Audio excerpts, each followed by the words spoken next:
Hello, my name is Jesse Mecham with another episode of the Jesse Mecham Show, and I'm here each week to obsess out loud about your spending.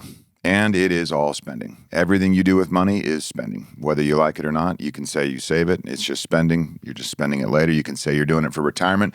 That's just spending later. It's all just spending. And I obsess about that thing. The problem with obsessing about something, besides the fact that I can apply almost anything to it, the problem is when you just get started with this, you start to obsess. And while I love to have a fellow obsessor here with me, I do worry sometimes that the pace of the new obsessor is not sustainable. And I distinctly remember it was 28, I say distinctly, and I can't remember the year. It was 2019 when I fell into the rabbit hole of woodworking videos and noticed they were very pleasant to watch. And then I thought, if it's pleasant to watch, wouldn't it be pleasant to do? And so I bought myself a little table saw and a little miter saw, and I got going in the garage. And I went full steam ahead.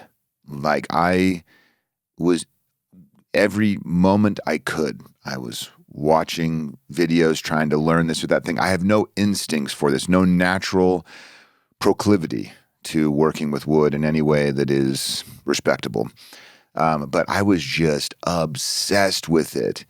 And about 5 months later, after building myself a custom work table that I was pretty proud of, I wouldn't show it to anyone that knows anything, but I just suddenly lost all desire. Just went away. And now I'm sitting and thinking to myself, I own this job site saw, I own this miter saw, I own all these other things that I've bought in the last little while because you need that stuff. And now they're just sitting there gathering dust and not the sawdust kind. And the pace it kind of just took over and then left me on the side of the road. And I kind of lost, I lost that spark that I had for it. I just lost my steam. Lo and behold, my pace was just off. And if I had just decided to go a little bit slower, I would have found this steady state that I have now found with woodworking, by the way. This steady state, recognizing that there's a seasonality to it for me. Literally, in the winter, I do it more. And in the summer, I do it less because I play golf more.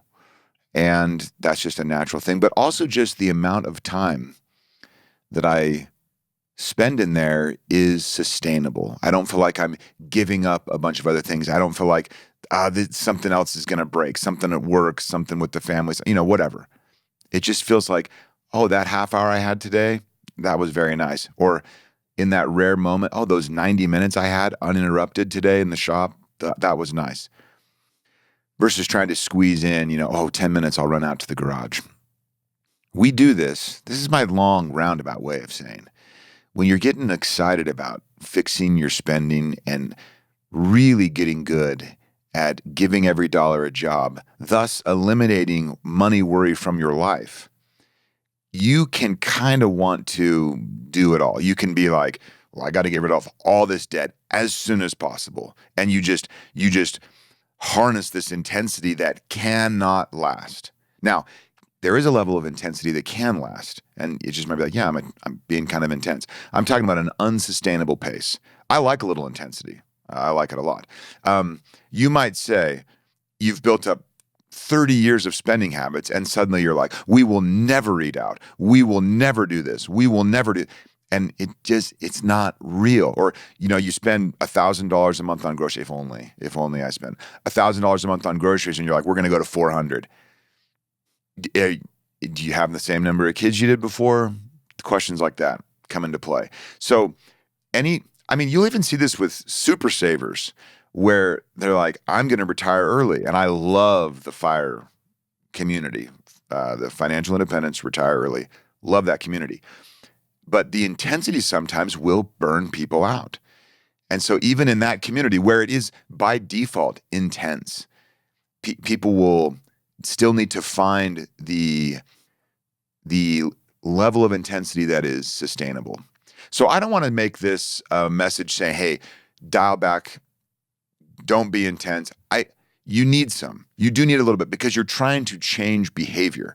You're building a new habit. You're giving every dollar a job, asking yourself, like, what is this money for? This precious resource that I have, what is it for? That's new work for you. And it will take some intensity to kind of crest that and build something that becomes part of your daily routine. I am saying you can take it too far. You can squeeze out every single extra minute in the garage and find that you've kind of stolen the joy from the very thing that was giving you a lot of joy. So be wise as you find your pace that is sustainable. If I were to look across all of the wine abbers and see their pace, I would see intensity. I want to be clear about that. But I would also see people that are smiling, that are joyful, that are in the moment, and that can sustain that for indefinitely. Occasionally, even at YNAB, we'll do like the 30-day more money challenge. That is not the same thing. That's us saying, hey, you want to do an experiment that we know has a deadline? You give it a go. I love experiments. You guys know I love them. But you put that deadline there so you know, oh, I'm doing this for 30 days, and then I'm done. Be aware of this. It happens with new obsessors when you're like, I want a piece of that never worry world. And you get obsessed, you get going, you go down the YouTube rabbit hole, you watch every single video from Ben and Hannah, you watch all the Budget Nerds episodes, you're watching it all. You're even watching me maybe. And then it just becomes a little much.